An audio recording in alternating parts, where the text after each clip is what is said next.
हम आज के कुछ देर के मनन के लिए एक भाग को निकालेंगे।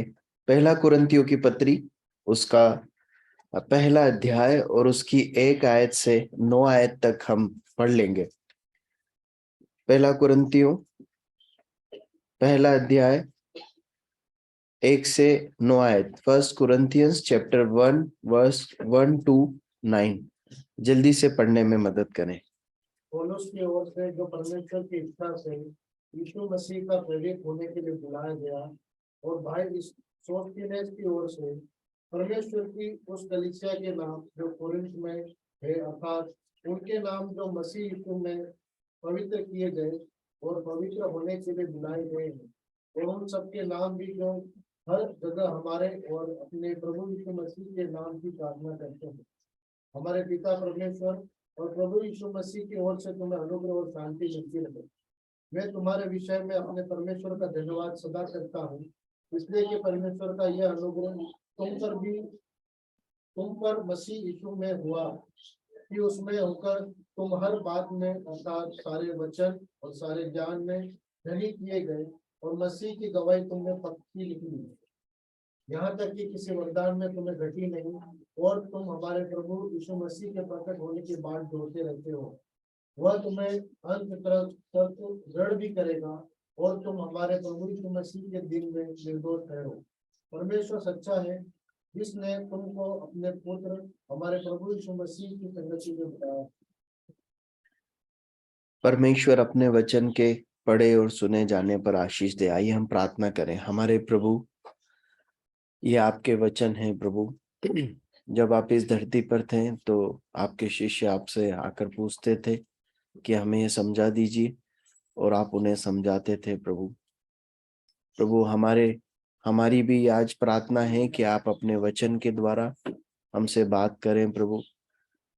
मनुष्य की हर निर्बलताओं को हटाए, और आपका आत्मा आज हमसे व्यवहार करे, हमसे बातें करें, और इस वचन के सहारे हम अपने आगे के जीवन को जी सकें, प्रभु यीशु मसीह के नाम में, आमीन।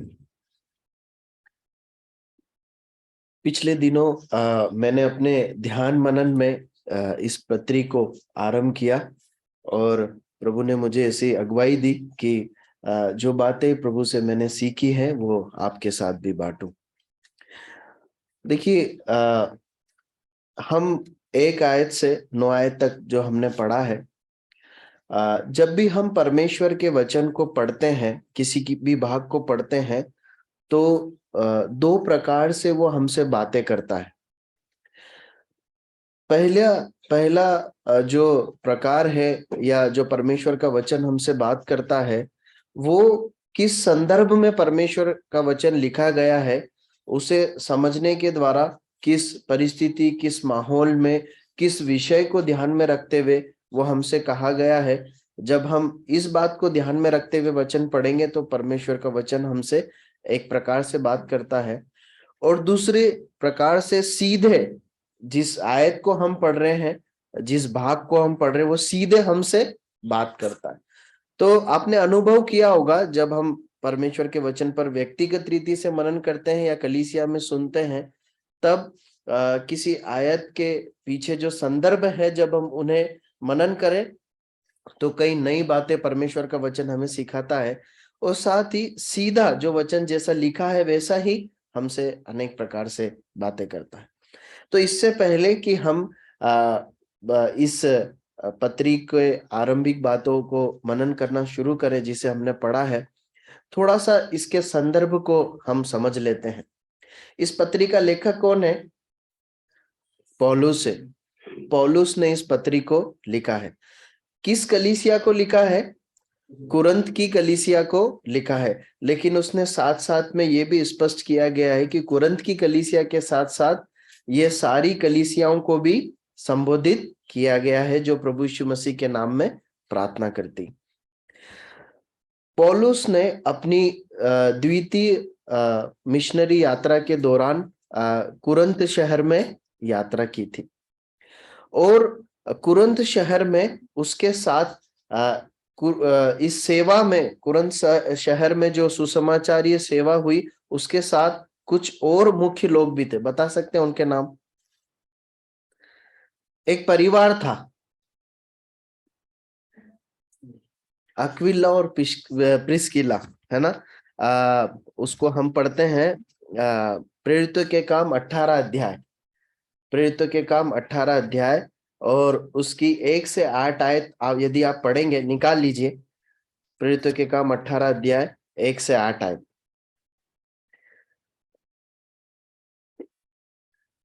मैं कुछ कुछ आयतें बीच बीच में से आपके लिए पढ़ता हूँ। Ex chapter 18 verse 1 to 11।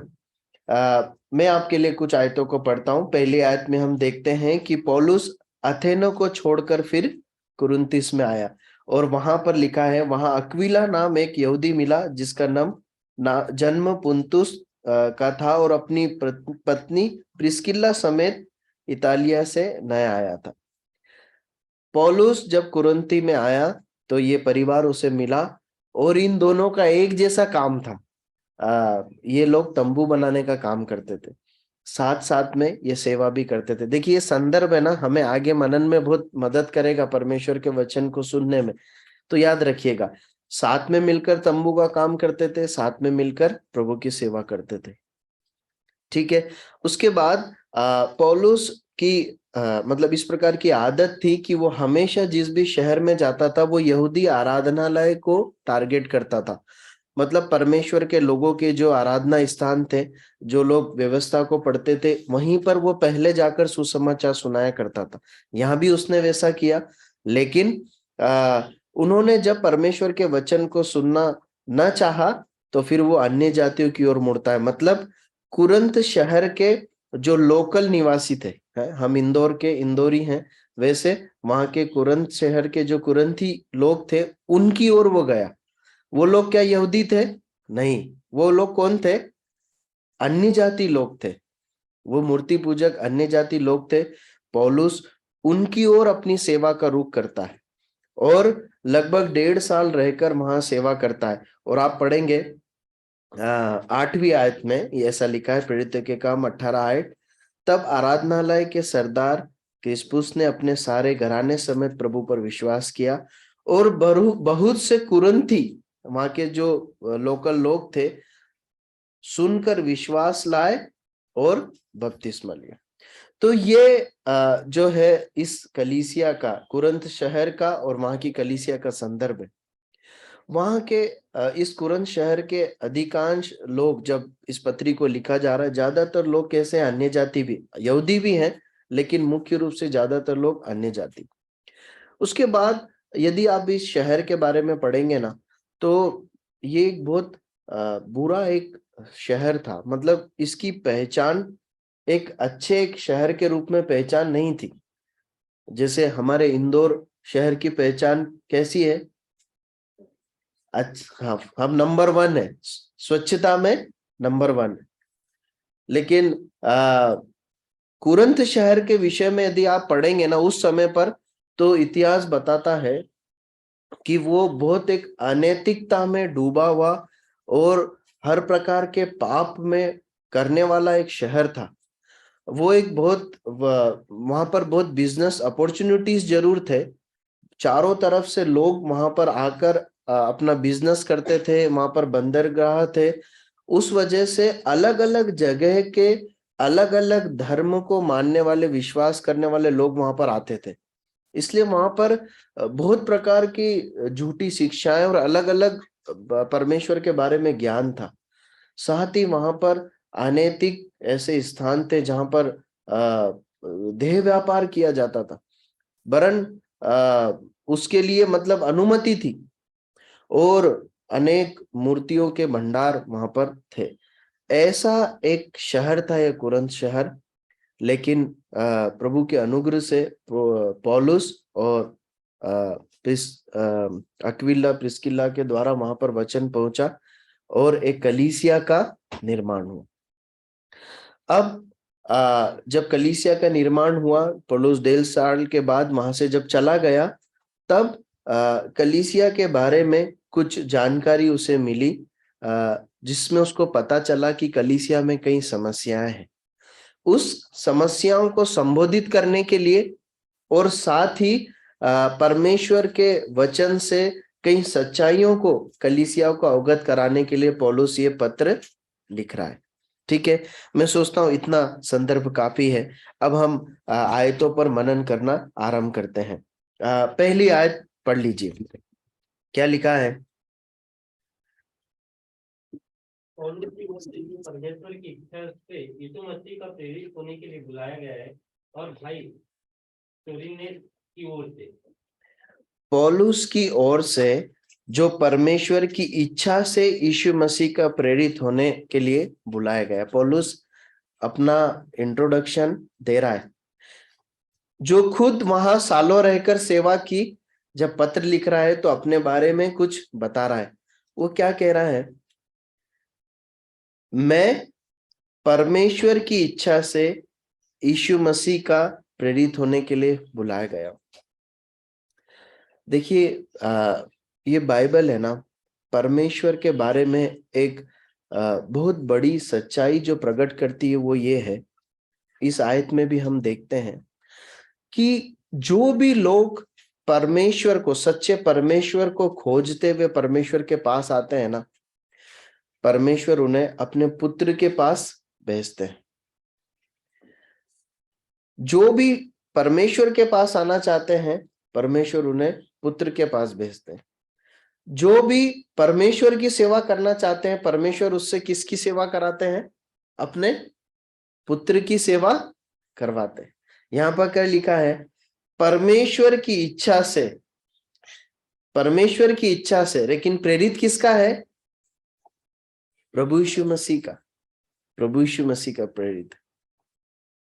देखिए एक आयत को पढ़िए, यूहन्ना का सुसमाचार उसका 17 अध्याय उसकी 6 आयत।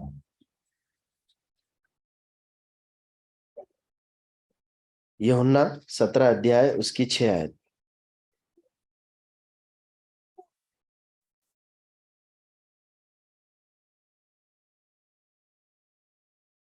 जल्दी से पढ़ें। मैंने तेरा नाम उन मनुष्यों पर प्रकट किया है जिन्हें तूने जगत में से मुझे दिया। वे तेरे थे और तूने उन्हें मुझे दिया, और उन्होंने तेरे वचन को मान लिया है।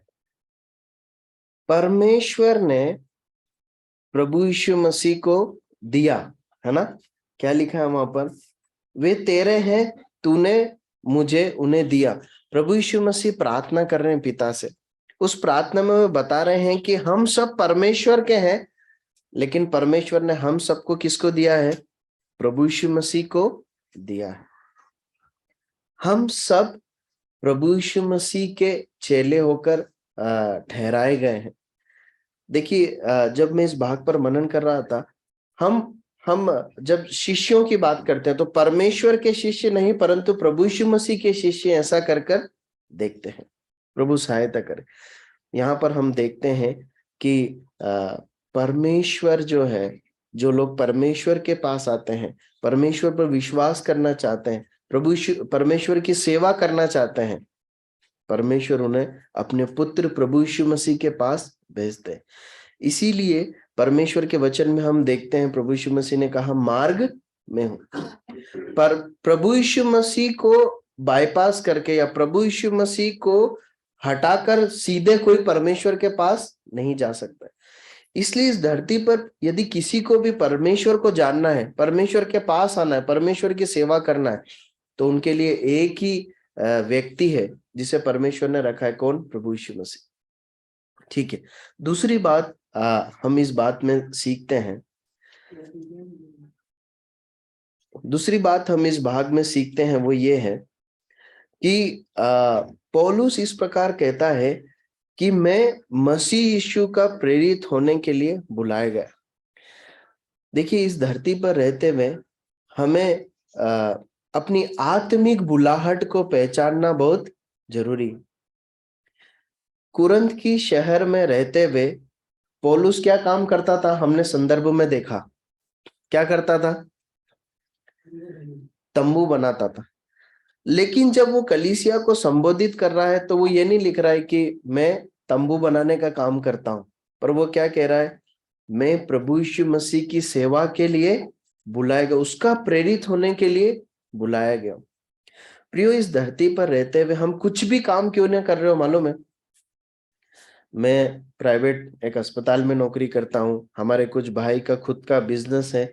हाँ, कोई कोई भाई गाड़ी चलाते हैं, कोई किसी कॉल सेंटर में काम करते हैं, कोई फाइनेंस में काम करते हैं, है ना। सबके काम अलग अलग है। ये सब हमारे धरती पर रहते हुए प्रभु ने जो कार्य दिए वो है, लेकिन इन सब के ऊपर हमारी एक बुलाहट है। वो क्या है? हम प्रभु यीशु मसीह के शिष्य होकर बुलाए गए हैं। परमेश्वर ने हमें अपनी सेवा के लिए, अपनी भक्ति के लिए, अपने लिए अलग करके बुलाया है। इस बात को जरूर याद रखना। पिछले दिनों मैं इन दिनों जब अनेक अपने जॉब में चुनौतियों का सामना कर रहा हूं, तभी परमेश्वर ने मुझे इस बात को सिखाया कि ये सारी बातें अपनी जगह है, लेकिन ये याद रखना कि तुम मेरे लिए अपने शिष्य होकर बुलाए गए हो। मैंने तुम्हें बुलाया है कि तुम मेरी सेवा करो। प्रभु यीशु मसीह ने अपने वचन में इस प्रकार कहा है कि मैंने तुम्हें चुना और तुम्हें ठहराया है कि तुम फल लाओ। क्या है ये आत्मिक बुलाहट है। प्रभु सहायता करे, हमें अपनी आत्मिक बुलाहट को हमेशा याद रखना है और उसके अनुसार अपने जीवन को जीना है। ठीक है, फिर वहां पर एक भाई का जिक्र है। किसका? क्या नाम है उसका? सोस्थिनोस की ओर से, है ना, सोस्थिनेस की ओर से। पौलुस बताता है मेरी ओर से और सोस्थिनेस की ओर से। देखिए, बहुत कम सोस्थिनेस के विषय में लिखा गया है। प्रेरितों के काम में एक जगह पर इनका वर्णन है। प्रेरितों के काम, अगर आप 18 अध्याय 17 आयत पढ़ेंगे तो आपको मिलेगा। वहां पर इनकी पिटाई भी होती है। हम उस भाग को नहीं पढ़ेंगे, उसके बाद बहुत ज्यादा हम इनके बारे में नहीं पढ़ते। लेकिन ये एक समय पर जो थे, ये भाई मसीह विरोधी गुट के ही एक सदस्य थे, लेकिन बाद में ये इनका जीवन बदला और ये प्रभु यीशु मसीह की सेवा में पौलुस के साथ रहे, ऐसा इतिहास बताता है। देखिए, जब इस भाग को मैं पढ़ रहा था ना, तो एक बात जो परमेश्वर ने सिखाई वो ये है कि सेवा में हमेशा एक से अधिक लोग मिलकर कार्य करते हैं। सेवा में हमेशा एक से अधिक लोग मिलकर कार्य करते हैं। लूका रचित सुसमाचार 10वां अध्याय 1 आयत में यदि आप पढ़ेंगे ना, तो प्रभु अपने 70 चेलों को भेजते हैं सेवा के लिए। और वहां पर क्या लिखा है मालूम है? कैसा भेजते हैं? 2-2 करके भेजते हैं। याद है आपको भाग? लूका 10 का 1 में लिखा है। उसके बाद आपको वो भाग याद है जहां पर प्रभु यीशु मसीह एक गधी के बच्चे लेने को भेजते हैं। कितने लोगों को भेजते हैं? है ना। अब ध्यान दीजिएगा, प्रभु यीशु मसीह ने कभी भी किसी एक को बुला के नहीं बोला कि तू ऐसा करने जा। प्रभु ने हमेशा एक से अधिक लोगों को चुना। जब प्रभु ने कलीसिया को बनाया तो क्या सिंगल एक व्यक्ति के रूप में रचा? नहीं, एक झुंड को चुना। आप पौलुस के जीवन को देखिए, अनेक जगहों पर अलग अलग समय पर अलग अलग लोग पौलुस के साथ रहे हैं। देखिए, ये भाग हमें इस प्रकार से प्रोत्साहित करता है कि प्रभु की सेवा में हम अकेले नहीं हैं, पहली बात, है ना। दूसरी बात, हो सकता है हम एक मुख्य रोल में ना हो, है ना, हम मुख्य लीडरशिप में ना हो, परंतु हमारा जो कलीसिया में या प्रभु की सेवा में जो योगदान है वो बहुत महत्वपूर्ण है, उसे हमें समझना है। हम पौलुस को अक्विला प्रिस्किल्ला के साथ भी काम करते हुए देखते हैं, बरनबास के साथ भी काम करते हुए देखते हैं, हम सिलास के साथ भी काम करते हुए देखते हैं और अनेक अनेक लोगों के साथ काम करते हुए देखते हैं। हम पौलुस को एक लीडिंग रूप में देखते हैं, लेकिन साथ में अनेक सहयोगों को भी देखते हैं।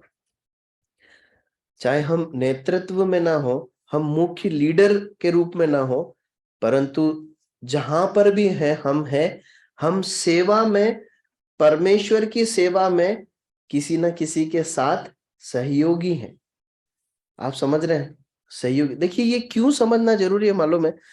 जब ये कन्विक्शंस, मतलब ये एहसास हमारे अंदर होगा ना कि मैं मेरी कलीसिया में उस बहन के साथ सेवा में सहभागी हूँ, मैं उस भाई के साथ सेवा में सहभागी हूँ, तब हमारा इन्वॉल्वमेंट, हम अपने आप को सहभागी करेंगे। यदि हम इस बात को याद रखेंगे तो हम सेवा में अपने भाई बहनों के साथ जुड़ेंगे, उनसे बातें करेंगे, उनकी सहायता करेंगे, उन्हें प्रोत्साहित करेंगे। इस प्रकार से काम होगा। प्रभु सहायता करे इस सत्य को समझने और करने के लिए। दूसरी एक और बात प्रभु ने मुझे इस बात से सिखाई जो मुझे बहुत प्रोत्साहन मिला, कि पौलुस ने अनेक लोगों के साथ काम किया और सेवा में सफल रहा। देखिए हम सब जो है ना, अलग अलग व्यक्तित्व स्वभाव वाले, पसंद और नापसंद वाले लोग है ना, है ना, हम सब अलग है ना। हमारी खाने की अगर आदत को बात करें तो अलग अलग चॉइसेस हैं, कभी कभी एक भी होती है पर अधिकांश अलग है। हमारे कपड़े पहनने और आने जाने सब बातों का तरीका अलग है। लेकिन जब हम प्रभु की सेवा में प्रभु के लोगों को सेवा करते हुए देखते हैं, तो पौलुस के जीवन में देखते हैं अलग अलग प्रकार के लोगों के साथ तालमेल बिठाते हुए उसने प्रभु की सेवा की, है ना। वरन कुछ मतभेद होने के बावजूद भी, जो यूहन्ना जो मरकुस कहलाता उसके साथ कुछ मतभेद होने के बावजूद भी बाद में बहुत बड़ी सेवा उसके साथ की। देखिए एक अच्छा उदाहरण पौलुस ने हमारे साथ रखा है कि कलीसिया में हो या प्रभु की सेवा में हो, सब प्रकार के लोगों के साथ मिलकर हमें प्रभु की सेवा करना सीखना है, उनके साथ तालमेल बिठाना, है ना, उनके साथ घनिष्ठता बिठाना और प्रभु की सेवा में आगे बढ़ना।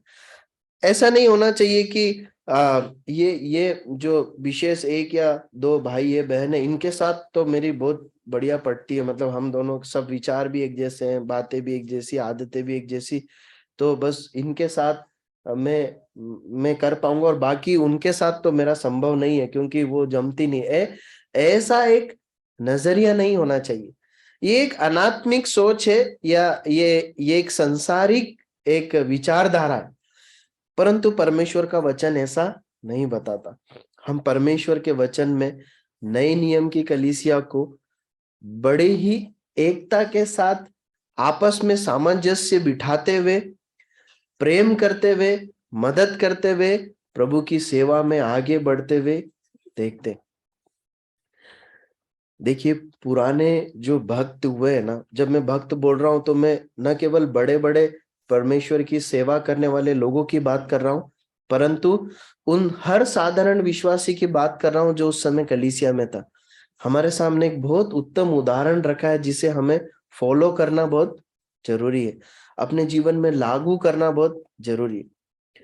पता है तभी कलीसियाई जीवन में जो स्वाद है ना उसको उठा पाएंगे। आप समझ रहे हैं? जिसे संसार में जीने के तौर तरीके हैं, वैसे ही कलीसिया में जीने के भी तौर तरीके हैं। जो विश्वासी कलीसिया में परमेश्वर के वचन के द्वारा कैसे अपने चाल चलन को, व्यवहार को, सहभागिता को रखना है, उसे सीखता है और उसे लागू करता है, वो परमेश्वर की सेवा का, कलीसियाई सहभागिता का आनंद उठा पाता है। वरना पता है क्या, कलीसिया की सहभागिता, विश्वासी भाई बहनों की सहभागिता बहुत बोझिल और बेस्वाद सी होती, लगने लगती। लेकिन यदि हम अपने जीवन में इस बात के लिए परिश्रम करेंगे ना, तो क्या होगा मालूम है? संसार में रहते हुए हम कलीसियाई सहभागिता का आनंद उठा पाएंगे। ठीक है, हम आगे बढ़ते हैं। दूसरी आयत को पढ़े। क्या लिखा है? परमेश्वर की उस कलीसिया के नाम जो कुरिन्थुस में है, अर्थात उनके नाम जो मसीह यीशु में पवित्र किए गए और पवित्र होने के लिए बुलाए गए, और उन सब के नाम भी जो हर जगह हमारे और उनके प्रभु यीशु मसीह के नाम की प्रार्थना करते हैं। परमेश्वर की उस कलीसिया के नाम जो कुरिन्थुस में है।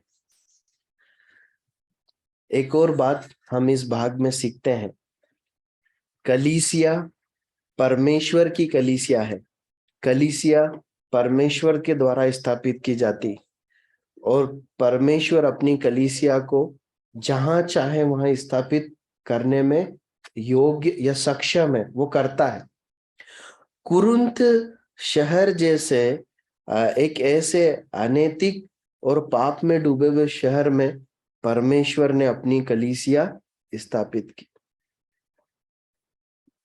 देखिए, जब हम कलीसिया की बात करते हैं ना, जब हम आज यदि हम अपनी कलीसिया की बात करें, तो ये याद रखना कि इस झुंड का जो रचने वाला है ना, वो कौन है मालूम है? मनुष्य नहीं, परंतु कौन है? परमेश्वर है। देखिए, एक आयत पढ़िए, मत्ती 16 का 18, जल्दी से पढ़े।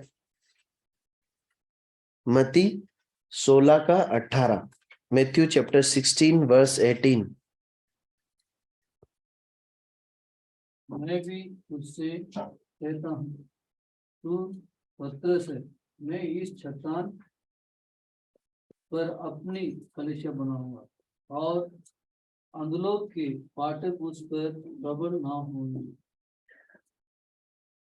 प्रभु यीशु मसीह कह रहे हैं, मैं बनाऊंगा। देखिए, हमारे लिए कितना एक रोमांचित करने वाली या प्रोत्साहन करने वाली बात है। जिस संस्था से हम जुड़े हुए हैं, मतलब कलीसिया है ना, जिस उपक्रम, जिस संस्था से, जिस संगठन से हम जुड़े हैं, उसका रचने और बनाने वाला कौन है? परमेश्वर है। और प्रभु यीशु मसीह ने कहा मैं बनाऊंगा, और प्रभु यीशु मसीह ने अपनी कलीसिया बनाई। और उसके बाद प्रभु कहता है कि अधोलोक के फाटक उस कलीसिया पे कभी भी प्रबल हो नहीं पाएंगे। ये सच्चाई हमें बताती है कि इस झुंड पर, मतलब परमेश्वर के लोगों पर, कभी भी शैतान और नरक का जो अधिकार है या जो सामर्थ्य है, वो कभी भी प्रबल हो नहीं सकती। बहुत ही अद्भुत और महिमामय झुंड परमेश्वर ने अपने लिए बनाया। और जब मैं ये बोल रहा हूं तो वो कौन है मालूम है? वो हम लोग हैं जो यहाँ पर बैठे हैं। कलीसिया वो लोग हैं, परमेश्वर का झुंड वो लोग हैं। और पता है, दो बात इस विषय में जानना और जरूरी है। प्रभु यीशु मसीह ने कलीसिया बनाई, प्रभु यीशु मसीह इसकी रखवाली भी करते हैं। यूहन्ना 10, 11 और 12 आयत को पढ़िए। यूहन्ना का सुसमाचार, जॉन गॉस्पेल चैप्टर 10 वर्स 11 और 12। यूहन्ना उसका 10वां अध्याय 11 और 12 आयत।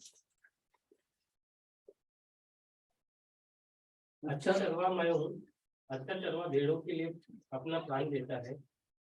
मजदूर जो न चरवा है और न भेड़ों का मालिक है, भेड़ियों को आते हुए देख भेड़ों को छोड़कर भाग जाता है और भेड़िया उन्हें पकड़ता और तितर बितर कर देता है। बस काफी।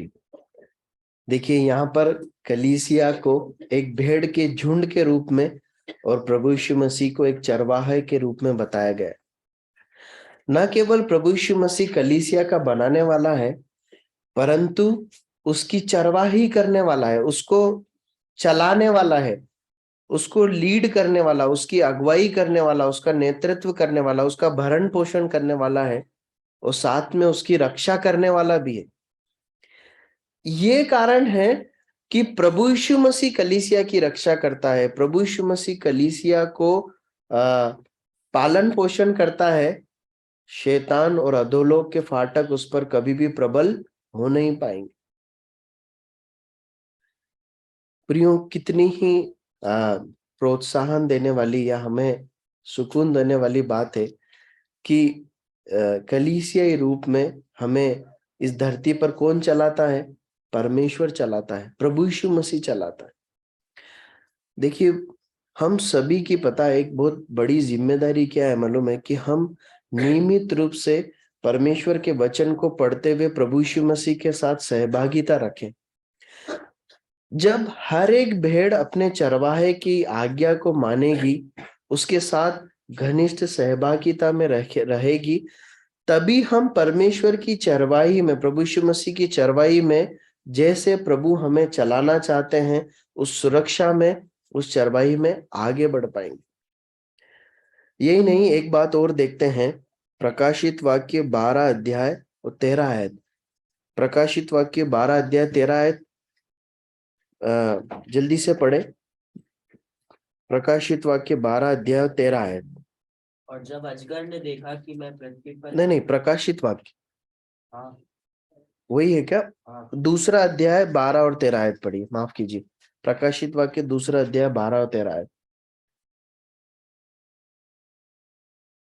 और फिरौन की कलीसिया के दूत को यह लिख कि जिसके पास दोधारी और चौकी तलवार है, वह यह कहता है, मैं यह तो जानता हूँ कि तू वहां रहता है जहाँ शैतान का सिंहासन है, और मेरे नाम पर स्थिर रहता है, और मुझ पर विश्वास करने से उन दिनों में भी पीछे नहीं हटा जिनमें मेरा विश्वास माफ कीजिए, पहला अध्याय है वो, पहला अध्याय, माफी चाहता हूं मैं। प्रकाशित वाक्य पहला अध्याय 12 और 13 आयत। और मैंने उसे जो मुझसे बोल रहा था देखने के लिए अपना मुंह फेरा, और पीछे घूमकर मैंने सोने की 7 दीवटें देखी। उन दीवटों के बीच में मनुष्य के पुत्र के शरीर का एक मनुष्य को देखा, जो पांवों तक वस्त्र पहने हुए और छाती पर सुनहरा पटुका बांधे हुए था। इस पूरे वर्णन को इस पूरे भाग को वर्णन करने का समय नहीं है, परंतु ये कलीसिया के एक दृश्य को बताता है, और उस दृश्य में उन दीवटों को कलीसिया के रूप में दिखाया गया है, और उनके बीच में कौन घूम रहा है? एक व्यक्ति घूम रहा है। वो कौन है? प्रभु यीशु मसीह है। प्रियो, कलीसिया की जब हम बात करते हैं तो प्रभु यीशु जिसने इस कलीसिया को बनाया, उस कलीसिया में चलता फिरता ऐसा एक पिक्चर, हमें ऐसा एक दृश्य यहाँ पर मिलता है। मैं एक बात कहकर आगे बढ़ना चाहूंगा। जब हम कलीसियाई सहभागिता में आते हैं ना, तो न केवल हमें एक दूसरे के प्रति संवेदनशील होने की जरूरत है, परंतु हमें इस बात का भी भय रखना है कि परमेश्वर, प्रभु यीशु मसीह कलीसिया में क्या कर रहे हैं? घूम रहे हैं, है ना? वो हम उनकी उपस्थिति हमारे प्रत्युत्तर में हम क्या कर रहे हैं, हमारे किसी चीज को करने के पीछे क्या उद्देश्य है, अपने आप को गार्ड करना बहुत जरूरी है। क्यों? क्योंकि परमेश्वर की उपस्थिति हमारे बीच में। पता है, जब इस एहसास के साथ हम कलीसिया सहभागिता में होंगे ना, तो सच में हम ईश्वरीय आनंद को उठा पाएंगे, और सच में कलीसिया उस रीति से बनेगी जैसा परमेश्वर हमें बनाना चाहता है। ठीक है, हम वापस अपने भाग की ओर लौट कर आते हैं। कुरिन्थियों में, पहला कुरिन्थियों उसका पहला अध्याय, और हम दूसरी आयत पर मनन कर रहे थे। हम दूसरी आयत को एक बार और पढ़ेंगे। परमेश्वर की उस कलीसिया के नाम जो कुरिन्थुस में है, अर्थात उनके नाम जो मसीह यीशु में पवित्र किए गए और पवित्र होने के लिए बुलाए गए, और उन सब के नाम भी जो हर जगह हमारे और अपने प्रभु यीशु मसीह के नाम से प्रार्थना करते हैं। अब यहाँ पर हम दो बातों को फिर देखते हैं। पहली बात हमने देख ली कि यहाँ पर जब लिखा है कि हर जगह उसके नाम मतलब उसके नाम से प्रार्थना करते हैं, मतलब ये सभी को संबोधित की गई। हम यहाँ पर एक और विशेष प्रकार का संबोधन देखते हैं। पौलुस जब कहता है कलीसिया के नाम, तो उसमें एक और विशेषण लगा के कहता है उनके नाम, अर्थात उनके नाम जो मसीह यीशु में पवित्र किए गए और पवित्र होने के लिए बुलाए गए। पवित्र किए गए हैं और पवित्र होने के लिए बुलाए गए, दोनों अलग अलग बातें हैं। अब जरा संदर्भ को याद कीजिए। कुरिन्थ के विषय में हमने क्या देखा था? उनकी आत्मिक अवस्था क्या थी उस शहर की? वो पाप में मतलब अनैतिकता और पाप में जीने वाला एक शहर था। मतलब जो अन्य जाति लोग, जो कुरिन्थ शहर के लोग जब कलीसिया में आए, मतलब पौलुस उन्हें ये बताना चाहता है कि वे पवित्र किए गए। और जब भी पवित्र किए गए ऐसा लिखा है ना, तो इसके दो अर्थ होते हैं। अलग किए गए और अलग किए जाने के द्वारा वो शुद्ध हुए किसी कार्य के लिए। मतलब कुरंत के शहर में जो लोग मूर्ति पूजा में, अनैतिकता में, व्यभिचार में अपने जीवन जीते थे, जिस सोसाइटी में, जिस जिस संस्कृति में वो जीवन जीते थे, वहां से क्या किए गए? अलग किए गए। पहला ये अर्थ है। और दूसरा, उसी अलगाव में रहने के लिए बुलाए गए, ये दूसरा अर्थ है। पवित्र किए गए और पवित्र होने के लिए बुलाए गए, मतलब वहां से निकालकर अलग किए गए और अब उस अलगाव में जीने के लिए ही बुलाए गए। देखिए, जब हम प्रभु यीशु मसीह के पास आए हैं ना, तो प्रभु यीशु मसीह को जानने पहचानने से पहले हम एक अलग विश्वास में थे, है ना। हम एक अलग झुंड से जुड़े हुए थे। हम प्रभु यीशु मसीह को छोड़ किसी और को अपना परमेश्वर करके मानते थे और हमारी सोसाइटी, समाज, हमारा जो गतिविधियां वो सब अलग थी। उन सब पुराने क्रियाकलापों से प्रभु ने हमें निकालकर अलग कर लिया और कलीसिया में डाल दिया, है ना। ये एक अलगाव है। अब आपकी और मेरी जिम्मेदारी है कि जब हम इस प्रकार से अलग किए गए हैं, कलीसिया में जोड़े गए हैं, परमेश्वर के नियम और सेवा हमें मिली है, तो हमें इसी अलगाव में बने रहना। हमें लौट कर वापस पुराने अपने विश्वास या कार्य या धार्मिक गतिविधियों में नहीं जाना है। पवित्र किया जाना और पवित्रता में बने रहना, इसका अर्थ यह है। पौलुस उन्हें जब आगे इस पत्री को पढ़ेंगे तो आप समझ में आएगा कि उनके जीवन में कई प्रकार के पाप देखे गए थे विश्वासी लोगों के जीवन में। इसलिए पौलुस उन्हें स्मरण दिला रहा है। क्या दिला रहा है? वो उन्हें स्मरण दिला रहा है कि भाई लोगों, तुम जो है ना, ये मूर्ति पूजा करने से और ये सब अनैतिक जीवन जीने से और जिस झुंड से तुम पहले जुड़े हुए थे, उस झुंड में से निकाल कर कलीसिया में रखे गए हो। तुम पवित्र करके अलग किए गए हो और अब तुम्हारी जिम्मेदारी है कि तुम पवित्रता और अलगाव में अपने जीवन को जियो। ठीक है, प्रभु सहायता करे।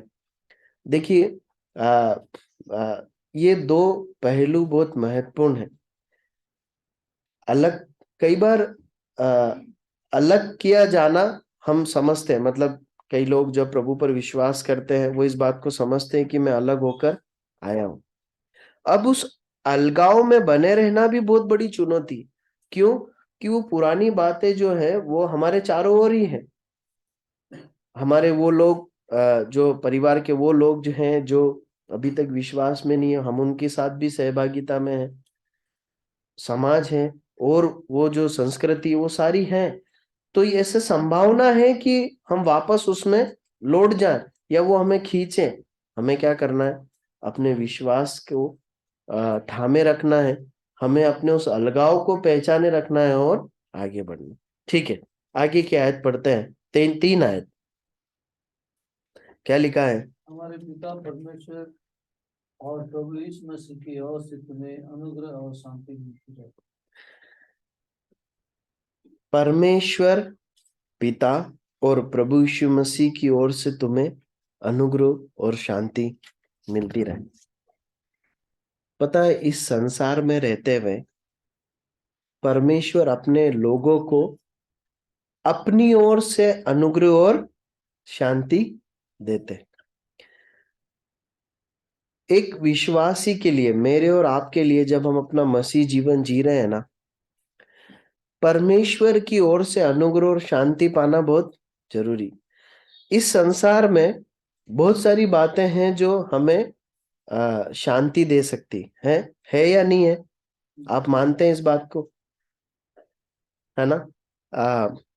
हमें कुछ हद तक मनोरंजन भी शांति देता है ना, रिलैक्स करता है। म्यूजिक सुनना, पैसा भी रिलैक्स करता है। कई बार हम कहीं जाते हैं, वो हमारे मन को थोड़ा सा रिफ्रेश करता है, शांति देता है।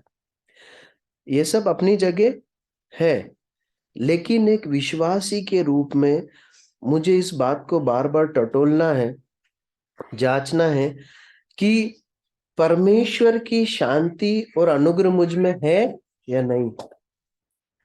पता है क्यों? क्योंकि वही है जो हमें पूरी रीति से तृप्त करेगी या संभालेगी। कब? जब संसार से मिलने वाली शांति जो भिन्न भिन्न बातों में है, जब वो हमारे पास नहीं रहेगी, तब हमें कौन संभालेगा? यही अनुग्रह और यही शांति संभालेगी। मैं अपने जीवन के अनुभव से और यहाँ लिखी हुई बात से इस बात को समझ पाता हूँ। हम सबके साथ होता है। कई बार हमारे पास जो नौकरी है हमें हमें शांति देती है ना। जब सब कुछ अच्छा चलता है, सब कुछ ठीक है, तो शांति है। लेकिन जरा सी वहां गड़बड़ी आई तो क्या हो जाता? हमारा मन अशांत और परेशान होता। बहुत स्वाभाविक है हमारे साथ। तो वो बहुत अस्थिर शांति है। अच्छी बात है, प्रभु उसमें भी हमें शांति देते हैं। कई बार उसमें अशांति आती, लेकिन ऐसे समय पर हमें कौन हमारे हृदय को स्थिर कर सकता है या शांति दे सकता है? परमेश्वर का वचन हमें स्थिर कर सकता है या शांति दे सकता है। प्रियो, हमें आदत डालना है इस बात की। मैंने कई बार अपने जीवन में इस प्रार्थना को किया है पिछले दिनों अलग अलग समय पर कि प्रभु, मैं अभी वर्तमान में इस परेशानी से होकर गुजर रहा हूँ। इस वजह से मेरा मन बहुत अशांत है। अब मुझे आपकी शांति की जरूरत है। वो परिस्थितियां तो वैसे ही रहेगी, लेकिन अगर आप शांति दोगे तो मैं इसमें से होकर गुजर पाऊंगा। इस बात को सीखना, मांगना और लागू करना हमारे लिए जरूरी। वरना क्या होगा मालूम है? हम निराश हो सकते हैं। प्रभु सहायता करे हम इसे व्यवहारिक रीति से कर पाए। ठीक है, अब हम आगे बढ़ते हैं। 4 आयत को पढ़े। मैं तुम्हारे विषय में अपने परमेश्वर का धन्यवाद सदा करता हूँ, इसलिए कि परमेश्वर का यह अनुग्रह तुम पर मसीह यीशु में हुआ। हम जल्दी से आगे बढ़ेंगे। यहाँ पर फिर एक बात को हम देखते हैं कि परमेश्वर का अनुग्रह हुआ है, लेकिन किसके द्वारा हुआ है? प्रभु यीशु मसीह के द्वारा हुआ है। अगर परमेश्वर का अनुग्रह भी पाना है तो किसके जरिए पा सकते हैं? प्रभु यीशु मसीह के द्वारा पा सकते हैं। देखिए, मैं एक और बात बताने से चूक गया आरंभ में। आप एक बात को ध्यान देंगे कि कुरिन्थ शहर में आराधनालय थे, है ना? जैसा हम संदर्भ में पढ़ते हैं, प्रेरितों के काम की पुस्तक में पढ़ते हैं, वहां परमेश्वर के जो लोग थे, यहूदी आराधनालय थे। लेकिन कलीसिया की स्थापना और सुसमाचार किसके द्वारा पहुंचा? पौलुस और अक्विला प्रिस्किला के द्वारा पहुंचा। देखिए, प्रभु यीशु मसीह के सच्चे शिष्य ही इस संसार में कलीसियाओं की स्थापना कर सकते हैं या परमेश्वर को के लिए लोगों को जीत सकते हैं, है ना? आप समझ रहे हैं इस बात को? ऐसा नहीं है कि वो लोगों ने परमेश्वर के बारे में, बाइबल के परमेश्वर के बारे में पहले न सुना। जब आराधनालय है मतलब यहूदी लोगों के संपर्क में वहां के लोग थे। लेकिन कलीसिया कब बनी? जब पौलुस और साथी लोग पहुंचे, सच्चे शिष्य पहुंचे। मतलब यदि मैं और आप सच्ची शिष्यता में जिएंगे तभी लोग परमेश्वर को जान पाएंगे। ठीक है, हम आगे बढ़ते हैं। तो परमेश्वर का अनुग्रह ये जो हुआ है उसको हम 5वीं आयत में पढ़ते हैं। पढ़िए, 4 और 5 एक साथ पढ़िए। मैं तुम्हारे विषय में अपने परमेश्वर का धन्यवाद सदा करता हूँ, इसलिए कि परमेश्वर का यह अनुग्रह तुम पर मसीह यीशु में हुआ कि उसमें होकर तुम हर बात में अर्थात सारे वचन और सारे ज्ञान में धनी किए गए। ठीक है भाई। अब देखिए, परमेश्वर जब अनुग्रह देते हैं ना तो अलग अलग कार्य करने का अनुग्रह देते हैं, है ना? एक जगह पर पौलुस कलीसिया को लिखते हुए कहता है कि परमेश्वर का अनुग्रह ये तुम पर हुआ कि न केवल तुम उस पर विश्वास करो, परंतु उसके लिए दुख भी उठाओ। मेरे ख्याल से थिस्सलुनीकी की कलीसिया को लिखते, हाँ, कुलसियों को, फिलिपियों को, ठीक है, मुझे वो ध्यान नहीं है एग्जैक्टली आप उस कुछ कलीसिया के बारे में बता रहे हैं। तो वहां पर हम देखते हैं कि परमेश्वर का अनुग्रह हुआ कि क्या सहे, कष्ट सहे। अब कुरंथ की कलीसिया को वो लिख रहा है, क्या लिख रहा है कि तुम पर क्या अनुग्रह हुआ है कि तुम, 5वीं आयत में क्या हुआ उनके साथ, तुम धनी किए गए हो, ये अनुग्रह तुम पर हुआ है ना, सही है ना, उस वचन के अनुसार तुम धनी किए गए हो, ठीक है। धन, जब ऐसा बोलते हैं कि धनी किए गए, मतलब किसी चीज, कोई बात उन्हें मिली है, और किस मात्रा में मिली है, कम की ज्यादा, है ना। जब किसी के लिए बोला जाता है वो बहुत धनी है, मतलब उसके पास ज्यादा है या कम है, ज्यादा है, हमेशा यह बोला जाता है। तो पौलुस उन्हें स्मरण दिला रहा है, तुम पर यह अनुग्रह हुआ है कि तुम धनी किए गए हो। किस बात में धनी किए गए, बताइए, वहां लिखा है 5वीं आयत, वचन और ज्ञान। वचन और ज्ञान में धनी किए गए। देखिए, परमेश्वर का, प्रभु यीशु मसीह का अपने लोगों के साथ जो व्यवहार है ना, वो बहुत अद्भुत है। मैं जब इस बात पर मनन कर रहा था तो आ, इस प्रकार से प्रभु के वचन ने मुझसे बात की कि प्रभु आप पैसे में धनी कर सकते हैं क्या, हमारा परमेश्वर पैसे से हमें धनी बना सकता है क्या, कि नहीं बना सकता, आपको क्या लगता है, परमेश्वर हमें पैसा देकर, बहुत सारा पैसा देकर धनवान बना सकता है या नहीं बना सकता है, बना सकता है। पर परमेश्वर ने अपने लोगों को अनुग्रह से, वचन से धनी किया है। मैं थोड़ा खुल के बोलूं, मैं अपने ध्यान मनन में प्रभु से ऐसा बोल रहा था, प्रभु मैं धन की कमी को महसूस करता हूं, आपने मुझे पैसे से धनी नहीं बनाया। मतलब मुझे बहुतायत से, मैं शिकायत नहीं कर रहा हूं, मैं उस वार्तालाप को आपके साथ बांट रहा हूं। पर प्रभु आपने वचन में और ज्ञान में अपने लोगों को मुझे धनी किया है, ऐसा क्यों। तो पता है प्रभु ने मुझे क्या जवाब दिया, प्रभु ने मुझे जो वचन याद दिलाया मैं आपको बताना चाहता हूं। मत्ती रची सुसमाचार 4 अध्याय उसकी 4 आए, पढ़िए क्या लिखा है। यीशु ने उत्तर दिया, लिखा है, मनुष्य केवल रोटी ही से नहीं, परंतु हर एक वचन से जो परमेश्वर के मुख से निकलता है जीवित रहेगा। मनुष्य रोटी से नहीं, संसारिक धन से नहीं, परंतु किस बात से जीवित रहेगा, वचन से जीवित रहेगा। प्रभु ने मुझसे इस प्रकार कहा कि मैं तुझे बहुत सारा धन देता पर तू जी नहीं पाता, पर तेरा पास वचन है तो तू जी पाएगा। वचन है तो जीवन है, क्योंकि वचन वचन वचन जीवन है। देखिए, पढ़िए यूहन्ना रचित सुसमाचार उसका 1 अध्याय उसकी 4 आयत पढ़ी, क्या लिखा है। उसमें जीवन था और वह जीवन मनुष्यों की ज्योति था। 1 आयत से 4 आयत तक पढ़िए।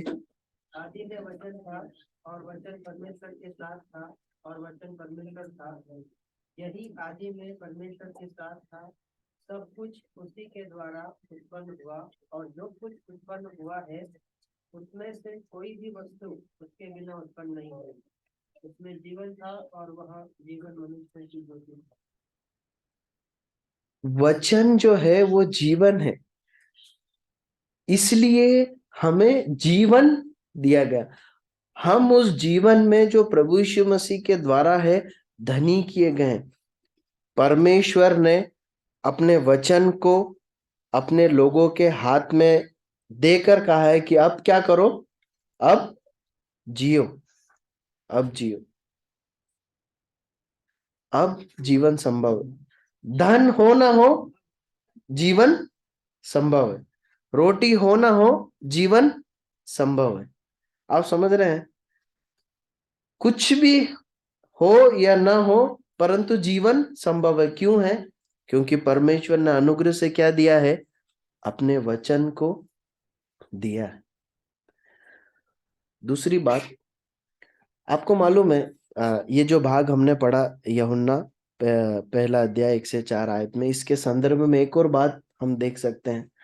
आपको मालूम है परमेश्वर के लिए, है ना, परमेश्वर के लिए सबसे बड़ा धन क्या है? परमेश्वर के लिए धन क्या है? मनुष्य की आत्मा। मनुष्य की आत्मा है। ठीक है, कल्पना कीजिए हम सब स्वर्ग में चलते हैं। स्वर्ग में क्या क्या है? परमेश्वर के वचन में जो हम जानते हैं वैसा बताइए।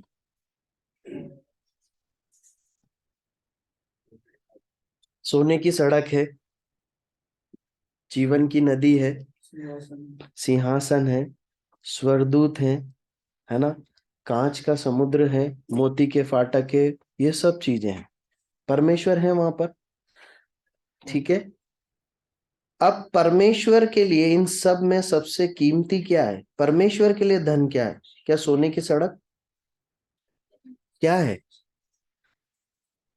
क्या है उसका? उसका पुत्र प्रभु यीशु मसीह है। सच है ना? आप समझ पा रहे हैं ना मैं क्या क्या किस ओर जा रहे हैं हम? परमेश्वर के लिए सबसे बड़ा धन उसका पुत्र प्रभु यीशु मसीह है। और यूहन्ना में जो हम भाग पढ़ते हैं, वो ही पुत्र वचन है, वो ही वचन देहधारी होकर हमारे पास आया है। मतलब परमेश्वर ने अपनी सारा धन किसको दे दिया? आपको और मुझे दे दिया। परमेश्वर के लिए जो धन है वो परमेश्वर ने किसे दिया? आपको और मुझे दिया। आपको और मुझे प्रभु यीशु मसीह को दिया है परमेश्वर। आपको और मुझे प्रभु यीशु मसीह को दिया है। प्रियो, हम जब परमेश्वर के पास जाएंगे ना, तो मैं विश्वास करता हूँ, मतलब मैं अपने आप से जब बात करता हूँ, बोलता हूँ प्रभु, शायद वो मेरे लिए बहुत अफसोस का समय रहेगा कि मैं अपने कई जीवन की चुनौतियों में पराजित हो गए, क्योंकि हमने स्वर्गीय सामर्थ्य और महिमा को जैसे समझकर जीना था, जिया नहीं। प्रभु हमारी सहायता करे। हमारा समय समाप्त हो गया, हम इस मनन को यहीं समाप्त करेंगे। प्रभु ने चाहा कभी आने वाले समय में हम आगे की ओर भी मनन करेंगे। प्रभु इन वचनों के सुने और पढ़े जाने पर आशीष दे और इसके अनुसार जीने के लिए हमारी मदद करे, प्रभु के नाम के।